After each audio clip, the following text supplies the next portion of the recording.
There is something almost poetic about watching someone run out of options in real time. Meghan Markle, the woman who once had Hollywood knocking at her door, who signed with one of the most powerful talent agencies on the planet, who had Netflix and Spotify throwing money at her like confetti at a royal wedding, has now found herself in a position that would have seemed impossible just a few years ago. She has officially run out of people willing to fight for her, and the silence from William Morris Endeavor tells you absolutely everything you need to know about where the Duchess of Sussex stands in this industry right now. Let me set the scene for you because the details here matter. When Variety, one of the most influential entertainment publications in existence, published a piece detailing the fallout between Meghan and Netflix, something striking happened. Or rather, something striking did not happen. Her own agency, the mighty William Morris Endeavor, did not lift a single finger to defend her. They did not call Variety to complain. They did not threaten to pull access. They did not issue a statement clarifying their client's position or pushing back on the narrative. They simply stayed quiet, and in Hollywood, silence speaks volumes. Now you have to understand how unusual this is. When a major agency represents a valuable client and that client gets negative press, the agency goes to war.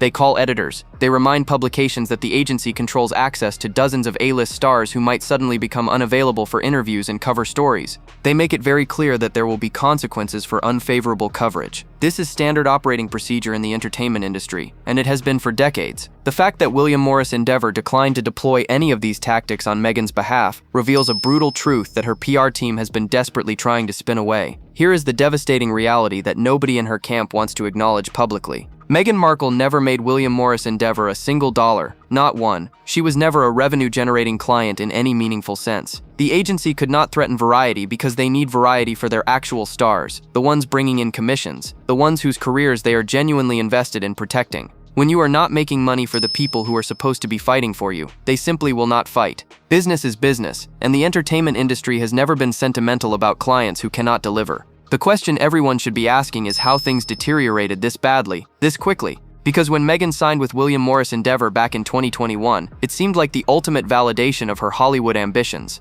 This was not some mid-tier boutique agency. This was the home of A-listers, the agency that represents some of the biggest names in entertainment. Signing with them appeared to signal that Meghan had truly arrived, that she had successfully transitioned from royal to entertainment mogul. But the reality behind that signing was far more complicated than the headlines suggested, and what happened next would set the stage for everything that has gone wrong since. The signing with William Morris Endeavor looked like a triumph on paper, but behind the scenes, the arrangement was never what Meghan wanted people to believe it was. This was not the kind of locked-in, full representation deal that major stars receive. According to sources familiar with the situation, this was exploratory at best, a let's-see-where-this-goes arrangement that gave Meghan the prestige of claiming the association, without the actual backing that genuine A-list clients receive. William Morris Endeavor basically allowed Meghan to publicly claim the connection, using her as promotional fodder while they figured out whether there was any actual opportunity worth pursuing. She could say she was repped by WME, she could mention it in interviews, she could let the implication hang in the air that she was now operating at the highest levels of Hollywood.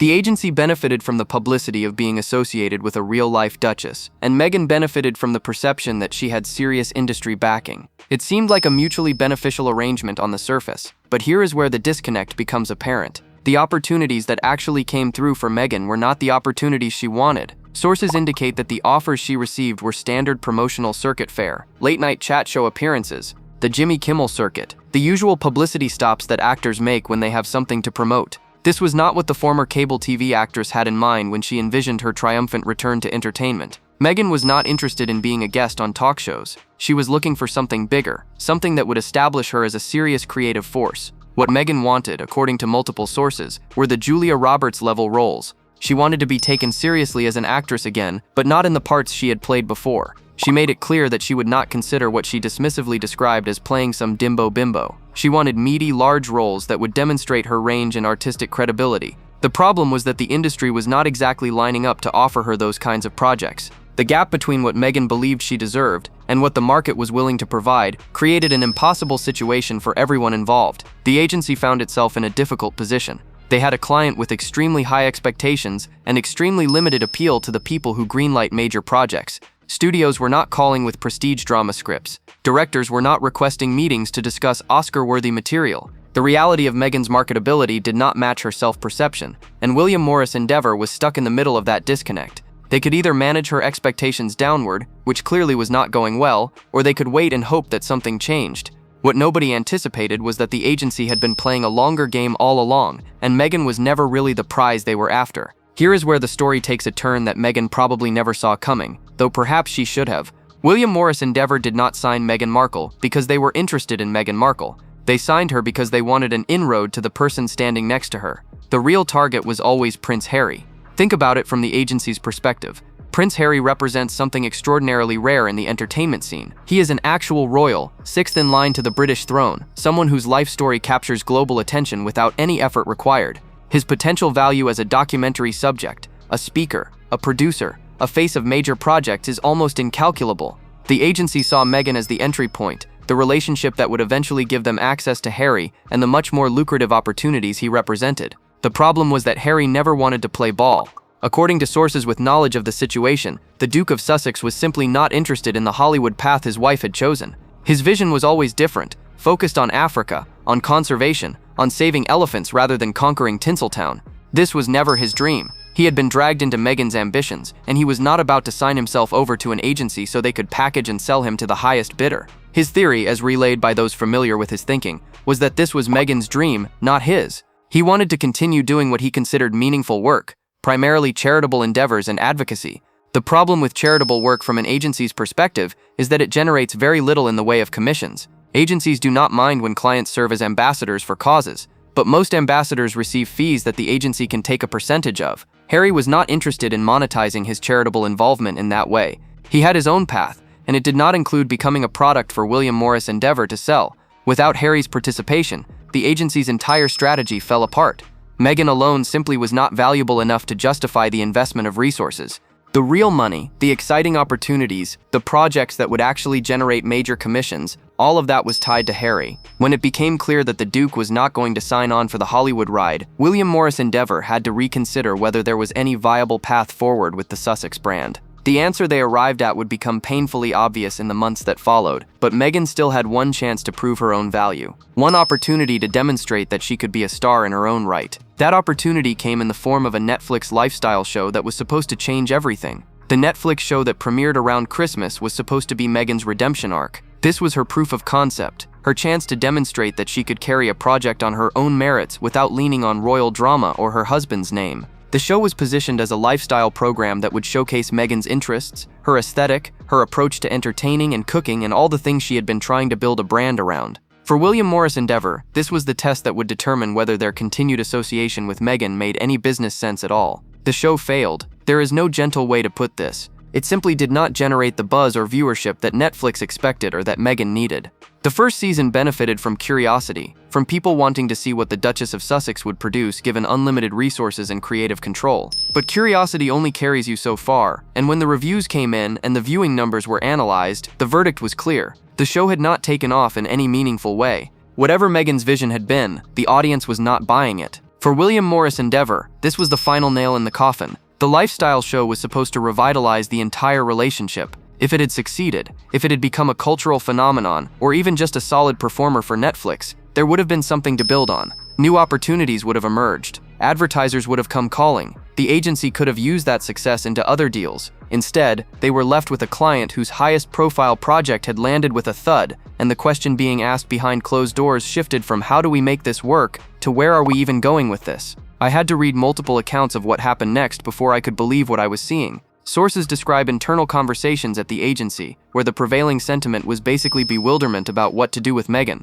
The enthusiasm that might have existed when she first signed was completely gone. The potential they thought they saw had failed to materialize. The golden goose they actually wanted, Prince Harry, had made it abundantly clear he was not interested in their services. The Christmas show was their last hope for justification, and when it flopped, the writing was on the wall. The agency began quietly distancing itself from Meghan, and if you have been paying attention to celebrity representation, you know that this kind of distancing is often the precursor to a formal separation. When an agency stops actively advocating for a client, stops returning calls with the same urgency, stops putting their weight behind defending that client in the press, the relationship is effectively over even if no announcement has been made. That quiet distancing is exactly what Meghan experienced in the wake of her Netflix disappointment, and her reaction to this development tells you everything about how she handles adversity. Meghan Markle did not take the quiet distancing from William Morris Endeavour well, not well at all. Sources describe her as furious about the situation, which tracks with everything we have observed about how she responds when things do not go her way. Rather than accepting responsibility or reassessing her approach, Meghan and her PR team went into overdrive, trying to spin the narrative into something more palatable. The effort to reframe what happened as a mutual parting or a strategic pivot has been extensive. Her publicity machine has been working overtime to suggest that Meghan is simply moving in a new direction, that the separation from WME was her choice, that this represents an exciting new chapter rather than a humiliating professional setback. The problem with this approach is that we live in what one commentator aptly described as the digital age, where someone always talks. The real story inevitably leaks, and when it does, all that spin makes everything look worse. This pattern has become distressingly familiar with Meghan. She lies to cover her tracks, puts out a version of events that paints her in the best possible light, and then real sources emerge with contradicting information that exposes the gap between her narrative and reality. Each time this happens, her credibility takes another hit. Each time, the people who might have given her the benefit of the doubt become a little more skeptical. The spinning worked better when she was newer to the public eye, when people did not have years of examples to compare against. Now the pattern is too obvious to ignore. The fury reportedly extends beyond the agency situation itself. Meghan is described as deeply frustrated that she has no one left to turn to, no powerful advocate willing to put their reputation on the line for her. The usual safety net that celebrities rely on, the agents and publicists and managers who can make problems disappear, has dissolved around her. When you have burned through as many professional relationships as Meghan has, eventually you run out of people willing to take your calls. What makes this particularly difficult to watch is that Meghan has been given more opportunities than almost anyone in her position could reasonably expect. She had Spotify, she had Netflix, she had a major agency, she had the residual goodwill from being embraced by one of the world's most famous families, and one by one she has managed to squander all of it. The common denominator in all these failures is not bad luck or media persecution or any of the other explanations her team has offered. The common denominator is Meghan herself, and until she reckons with that reality, no amount of spinning is going to change her trajectory. The professional catastrophe unfolding around Meghan is reportedly having serious consequences inside her marriage. Sources describe friction between her and Harry that stems directly from the business failures, and if you understand celebrity dynamics, this is not surprising at all. When one partner's ambitions drag both of them into situations that damage their reputation and finances, resentment has a way of building. The classic active at play here involves one partner blaming the other, the feeling that you could have saved me if you had just done what I needed. Meghan entered this marriage believing she could use Harry's platform to launch herself into entertainment superstardom. Harry entered believing his wife knew what she was doing, that her Hollywood instincts would guide them to success in their new life. Neither expectation has been met, and the disappointment on both sides is apparently palpable. Harry's dream was never Hollywood. Multiple sources have confirmed this over and over. His vision was something quieter, more focused on the causes he cared about. He thought Meghan would eventually exhaust herself on the entertainment pursuit, and they could settle into a life doing meaningful work, perhaps based in Africa, far from the cameras and the constant need to produce content. Instead, he finds himself trapped in a cycle of failed projects and negative press, associated with endeavors he never wanted to be part of in the first place. The fact that Meghan rejected direction at every turn makes the current situation particularly toxic. She believed she knew best, dismissing advice from professionals with decades of experience, ignoring feedback from the very agencies and companies that were trying to help her succeed. Now that everything has fallen apart, there is no one left to blame except perhaps each other. When you have pushed away every advisor and ignored every suggestion and insisted on doing things your way, the failure belongs entirely to you. That is an uncomfortable truth that Meghan apparently has not yet accepted, and the marriage is absorbing the strain of that denial. People who know the couple describe an atmosphere of tension that was not present in the early days of their relationship. The united front they once presented to the world has developed visible cracks. Whether the marriage can survive the weight of so much professional failure and public humiliation remains an open question, but the trajectory does not look promising. William Morris Endeavor is only the latest name on an increasingly long list of professional relationships that Meghan has managed to destroy. The pattern of abandonment that surrounds her would be striking for any public figure, but it is especially striking given how many resources she started with and how much goodwill she initially enjoyed. Spotify is gone. That deal, which was reportedly worth around $25 million, ended with the company's head of podcasting publicly describing the Sussexes as grifters. Netflix is on life support, with the streaming giant reportedly reconsidering whether their continued association with Meghan and Harry makes any financial sense given the poor performance of their projects. Staff departures have become so common that keeping track requires a spreadsheet. Consider the case of Meredith Maines, a former PR professional who worked with Meghan. According to sources, Maines left after Meghan consistently refused to take professional guidance. Here was someone with real expertise, someone who understood the business and knew exactly what the public wanted to see from Meghan, and that expertise was rejected at every turn. Maines, like so many others before her, eventually concluded that there was no point trying to help someone who would not be helped. the decision to publicly antagonize the Kardashians remains one of the more baffling strategic choices in recent celebrity memory. The Kardashians have exactly the kind of connections and influence that Meghan desperately needs. They have built an entertainment empire through exactly the kind of lifestyle content that Meghan claims to want to create.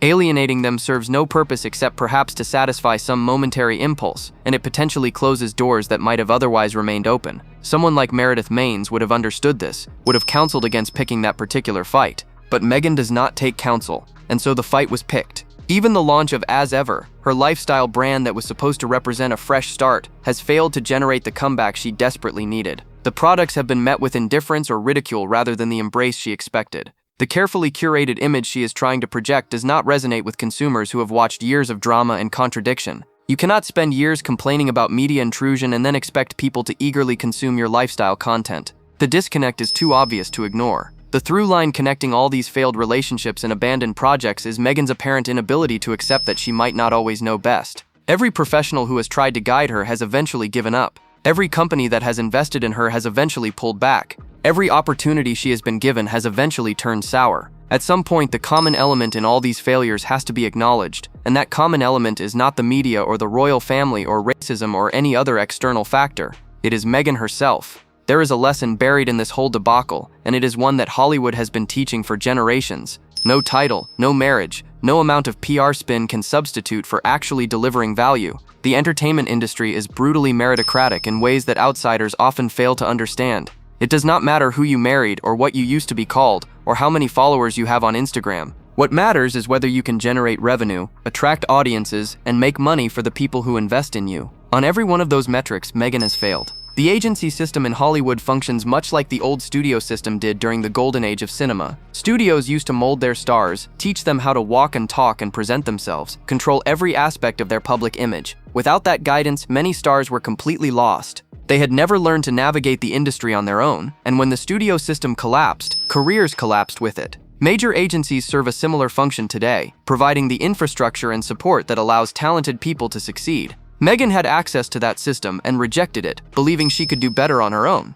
Her fatal flaw has been believing she always knows best while consistently proving that she does not. Every failed project is evidence of poor judgment. Every burned relationship is evidence of an inability to accept guidance. Every spinning press release is evidence of a refusal to acknowledge reality. The pattern is so clear and so consistent that it becomes impossible to explain away as bad luck or unfair treatment. When you burn every bridge and refuse every helping hand, eventually you stand alone. That is exactly where Meghan Markle finds herself today. She has run out of agencies willing to represent her. She has run out of streaming services excited to work with her. She has run out of staff willing to tolerate her. She has run out of goodwill from a public that once welcomed her with open arms. The woman who seemed to have everything just a few years ago now has nothing left except a marriage under strain and a brand that nobody seems to want. The entertainment industry is not particularly forgiving of second chances, and Meghan has already burned through several of those. What comes next for her is genuinely unclear. Perhaps she will find some new avenue, some new opportunity to pursue. Perhaps she will finally accept the guidance she has spent years rejecting and begin the long process of rebuilding her reputation. Perhaps the marriage will survive the strain and she and Harry will find a way forward together. But based on everything we have seen, based on the pattern that has repeated over and over again, the most likely outcome is more of the same. More failed projects, more burned bridges, more spinning that makes things worse, more fury that accomplishes nothing. There is something almost tragic about watching someone with so much potential squander it so completely. Meghan Markle had opportunities that most people can only dream about. She had a global platform, unlimited resources, access to the most powerful people in entertainment, and a public that was initially eager to support her. All of that is gone now, and she has no one to blame but herself. When the history of this era is written, the story of Meghan Markle will serve as a cautionary tale about what happens when ambition outpaces ability and self-belief becomes delusion. Sound off in the comments. And if this is your first time here, subscribe. You will want to be here for what is coming.